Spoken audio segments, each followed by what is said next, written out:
এক ভিডিও আছে যারা ইটালি থেকে কদিন আগে লাথি দিয়ে বাদ করে দিতে চাইছে ভুয়া ভুয়া বইলা 100 কোটি বিয়ে করে গেছে ইটালি, তার পায়ে হাত ধরে সেই ভিডিও আমার নিয়ে কথা বলে। মানে ভাই তুই আগে নিজের আইডেন্টিটি ঠিক কর, তোর ভুয়া ভুয়া বইলা যেমন তোর বাদ করে দিতে নিছিল ইটালি প্রবাসীরা, তুই অনলাইনে কান্দাকে পা ধরে মাপ চায় তাদেরকে, তারপরে থাকছস। এখন কোনো ভিডিও ভিউজ হয় না, এই জন্য ফরে আসছে দেখছে রাজা তিশা মৌসুমী আহাদ আছে, এদের নিয়ে একটু কথা বলি। ভাই তোর মতো সুগার ডেডি বিয়ে করে তারপর লাইফস্টাইল করি না, থাকস ইটালিতে ভালো একটা কান্ট্রিতে ভালো ভালো কন্টেন্ট দিবি, তা না কে কি করতেছে এটি নিয়ে চুগলি কোটগিরি করা লাগবে।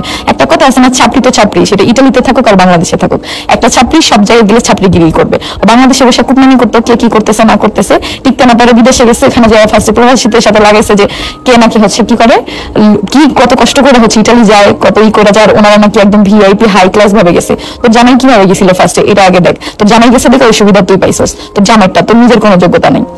তাইলে এসে অন্য মানুষ নিয়ে কথা বলা লাগতো না। ভাই এদের কি মানে এদের কোনো খাওয়া কাজ নাই। কোনোদিন দেখছো আহাত তিশার অন্য কারো কথা বলে ফরিতে থাকা লাগছে, নিজেরাই ফরিতে থাকি, আর তোদের আমাদের কথা বলে ফরিতে থাকা লাগে, নিজেই ভুয়া সে আবার আমাদের নিয়ে। মানে এদের কি বলবো আমি। যাই হোক, এদের জাস্ট আমরা কিভাবে জানো খাওয়া দাওয়ার পরে মানুষ একটা মুভি দেখে বিনোদন নাই, এগুলো হচ্ছে আমাদের কাছে জাস্ট বিনোদন। যে একটা ভিডিও বানাইছে এরপর দেখে ও ভিউজ তো অনেক বেড়ে গেছে, এখন আমাদের নিয়ে কথা বলতে হবে। শোনো, তোমাদের নিয়ে কথা বলার রুচিও আমাদের নাই, ঠিক আছে?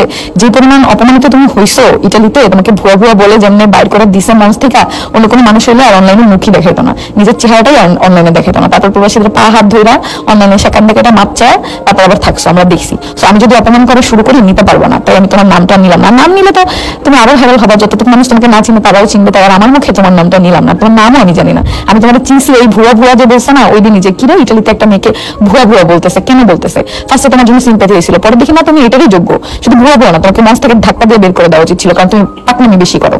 যাই হোক, এগুলো না করে নিজের যোগ্যতায় কিছু করো, অন্য মানুষকে নিয়ে খোঁচাখুচি না। বস্তি গ্রুপে নিয়ে একটা ভিডিও পোস্ট করছিলাম, রিলস আর টিকটকে মিলিয়ে মোট 6000 কমেন্ট আসছে। এই 6000 কমেন্টের মধ্যে একটা কমেন্টেও তোদেরকে কেউ সাপোর্ট করলো না। আর কি কস ওই কান্দানি আমার নখের যোগ্য না। তোর কি যোগ্যতা আছে রে? তুই না পারস ভিডিও করতে, না পারস নাচতে, না পারস ভয়েস দিতে, না পারস খাইতে। তোর যোগ্যতা অবশ্য একটা আছে, এটা হচ্ছে তোর জামাইয়ের জুতা দিয়ে বাইরানোর। তোর জামাই তোরে কি বিশ্রী ভাষায় গালাগালি করে বলছে তুই নাকি জুতা দিয়ে বাইরাস, তোদের লজ্জা লাগে না? আর তোর যে জামাই, ওইটা নামের সাথে কামের কোনো মিল আছে?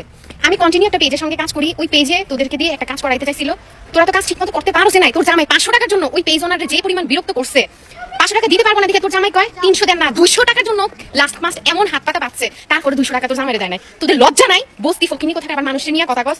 তোর জামাই যে কইলো ওর চায় না, চেহারা দেখছে তোর চেহারা কিরকম গান্ধীটা কোথাকার। আরে টাকার বিনিময়ে যারা স্যাংশনই করতেছস, চাকরগিরি করতেছস, তারা তো ব্যাংকের লোন তুইলা তোরারে বেতন দিতেছে, দেহিস আবার ব্যাংকওয়ালারা যখন চাপ দিব না তখন হেডি বাইক গেছে তোরারে ফাঁসে দিয়ে যাবো। সো এক্সের লগে সম্পর্ক ভালো রাখ, কারণ বছরে কিন্তু 2টা জাকাত পাওয়ার সুযোগ থাকে, ওই জাকাতের পয়সা থেকে কিছু অংশ তোদেরকে দিব। সো সাইন্স আমি বাদ দিয়া এক্সের সাথে সম্পর্ক ভালো রাখ, আর নেক্সট টাইম ওই 2টারে নিয়ে কোনো ভিডিও করবি না, নাইলে পুরো দেশবাসী তোরারে ঝুলাইবো। কারণ ফেসবুক যদি কোনো বাংলাদেশের ওনার হইতো তাহলে তোরা জুতা দিয়ে ফেসবুক থেকে বাইর করতো। এবার ফারজানাকে পুরোপুরি ধুয়ে দিল তিশা, বলল তোকে তো ইটালির বুয়া নামে সবাই চেনে, এখন আসছিস তিশা আর আহাদের নাম নিয়ে ফরিতে থাকতি, কতটা নির্লজ্জ বেহায়া হলে আমাদের নাম নিয়ে ভাইরাল হতে আসছিস। তিশা আহাদ কখনোই কারোর নাম নিয়ে ভাইরাল হতে আসে না, তোকে তো লাত্তি দিয়ে ইটালি থেকে বের করতে চাচ্ছিল, তো আমি তো কখনোই মুখটা দেখাতে পারতাম না অনলাইনে এসে, তোর মতো ছাপড়ি আবার অনলাইনে এসে আমাকে নিয়ে কথা বলিস, তোকে তো কেউ চিনে না, এখন তিশার নাম নিয়ে আসছিস ভাইরাল হতে। এমনই বাজে বাজে কথা বলে ধুয়ে দিল পুরোপুরি ফারজানাকে বলল ইটালির বুয়া নাকি ফারজানা, বুয়া হয়ে কি করে তিশার নাম নিয়ে কথা বলে, আর তিশাকে নিয়ে কেনই বা ভিডিও বানালো ফারজানা, তারই জন্যই কিন্তু তিশা তার ব্লগ ভিডিওতে এসে পুরোপুরি ধুয়ে দিয়েছে ফারজানাকে, আর বুঝিয়ে দিয়েছে তিশার জায়গা কোথায় আর ফারজানার জায়গা কোথায়, ভালোভাবে বুঝিয়ে দিল তিশার সাথে যেন আর ফারজানা পাঙ্গা না নেয়, আর বলেছে তিশাকে নিয়ে যেন আর ভিডিও না পোস্ট করে, তাহলে এর ফল ভালো হবে না। তো এই বিষয়ে যদি আপনাদের কোনো মতামত থাকে সেটা কিন্তু অবশ্যই আমাদের কমেন্ট বক্সে জানিয়ে যাবেন।